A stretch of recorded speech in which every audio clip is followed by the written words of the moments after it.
Hi everyone, a very good evening to all of you. Myself Arneet Singh, your mentor for UGC NET JRF. आज हम discuss करेंगे one of the most important topic जो कि exam में बहुत बार repeat हो चुका है, दैट इज अमेलगमेशन. देखो, amalgamation includes two things, merger and takeovers, या मैं बोलूं एक्विजिशंस. तो मर्जर क्या होता है? मर्जर होता है कि जब हमारी दो कंपनीज कंबाइंड हो जाए, मर्ज कर जाए, that is mergers. For example, एक ए लिमिटेड थी, एक बी लिमिटेड थी, दोनों कंबाइन हो गई और दोनों ने मिलके एक न्यू कंपनी फॉर्म करी, that is A B limited, that is merger. तो ए पहले एग्जिस्ट करती थी, अब लिक्विडेट होगी. बी पहले एग्जिस्ट करती थी, अब लिक्विडेट होगी. एक नई कंपनी फॉर्म होगी, that is A B limited. For example, Vodafone और आइडिया दोनों अलग अलग कंपनीज थी, दोनों ने मर्ज होकर एक नई कंपनी फॉर्म करी, दैट इज वीआई लिमिटेड. ठीक है, that is merger. And the second thing is acquisition. Acquisition क्या होता है? जब दो कंपनीज होती हैं, एक ए लिमिटेड एक बी लिमिटेड, जो बड़ी कंपनी होती है वो छोटी कंपनी को एक्वायर कर लेती है. छोटी कंपनी बंद होती है, क्लोज होती है, लिक्विडेट होती है, बड़ी कंपनी अभी भी वहीं होती है, that is acquisition. For example, हम सबको पता है बायजूस ने ग्रेडअप को एक्वायर किया था, फिर ग्रेडअप का नाम हट गया, अब बायजूस का प्रॉपर नाम चल रहा है, दैट इज एक्विजिशन. तो हमारा अमेलगमेशन के अंदर दो चीजें होती हैं, that is merger, that means combination of two companies, और एक्विजिशन. ठीक है. अब जो हमारा अमेलगमेशन है वो टू टाइप्स का हो सकता है. ये तो मैंने बताया कि अमेलगमेशन होता क्या है. अब अमेलगमेशन हमारा टू टाइप्स का हो सकता है. First one is amalgamation in the nature of purchase, second one is the amalgamation in the nature of merger. ठीक है. अब इन दोनों में फर्क क्या है? इन दोनों में फर्क क्या है कि जो कंपनीज अगर जो परचेज कर रही है, कंबाइन कर रही है, एक्वायर कर रही है, बिजनेस को रन करने के पर्पज से कर रही है, तो उसे हम बोलते हैं amalgamation in the nature of merger. मतलब जब दो कंपनीज कंबाइंड हो रही हैं या एक्वायर कर रही हैं, जो पर्पस है एक्वायर करने का वो बिजनेस को रन करना है, तो हम बोलते हैं नेचर ऑफ मर्जर.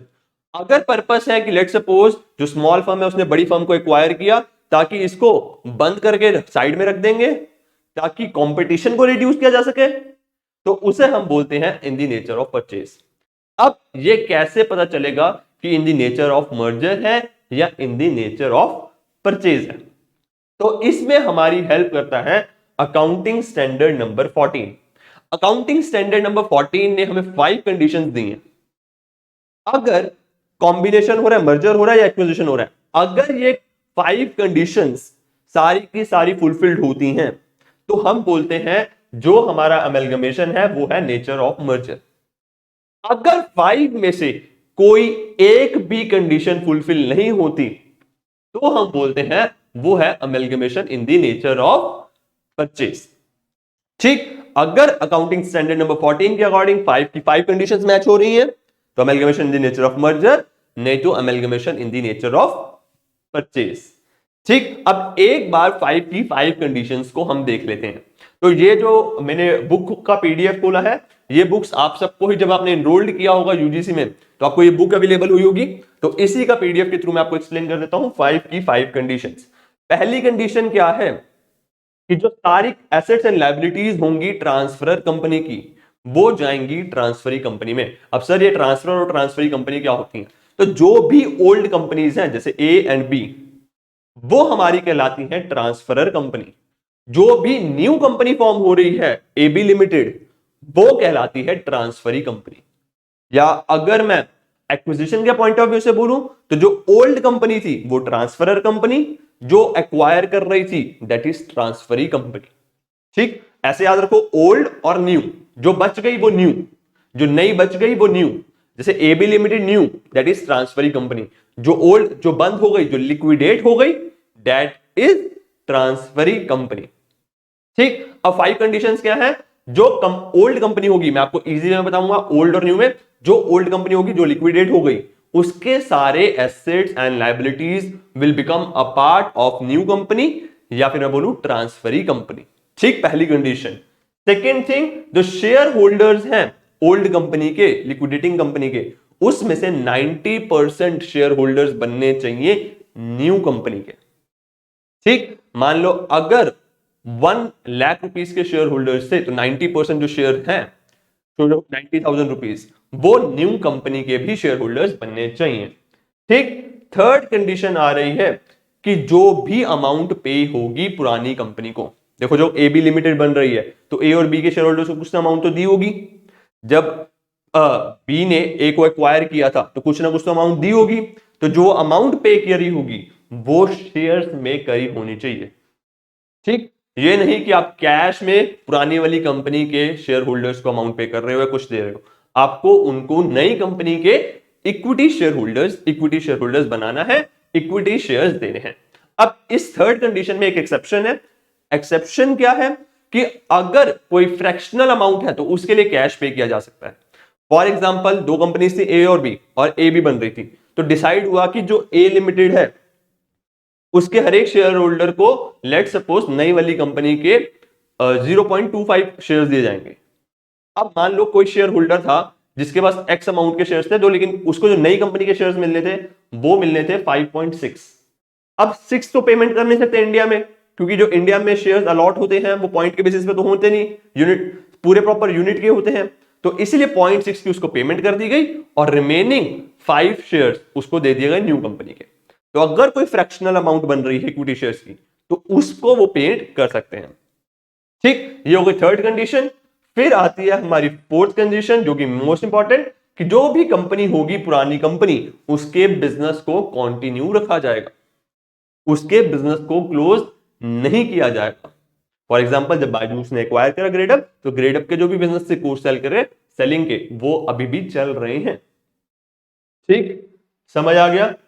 और लास्ट कंडीशन आती है कि जो भी एसेट्स और लायबिलिटीज ओल्ड कंपनी से न्यू कंपनी में जाएंगी, जो भी एसेट्स और लायबिलिटीज ओल्ड कंपनी से न्यू कंपनी में जाएंगी, वो जाएंगी सारी की सारी बुक वैल्यू के ऊपर। ठीक, और अगर कोई एडजस्टमेंट की जरूरत है तो वो किस लिए होगी, सिर्फ ताकि जो अकाउंटिंग पॉलिसीज हैं उनको यूनिफॉर्म किया जा सके, और किसी की वजह से नहीं होंगी। तो ये 5 कंडीशंस हैं।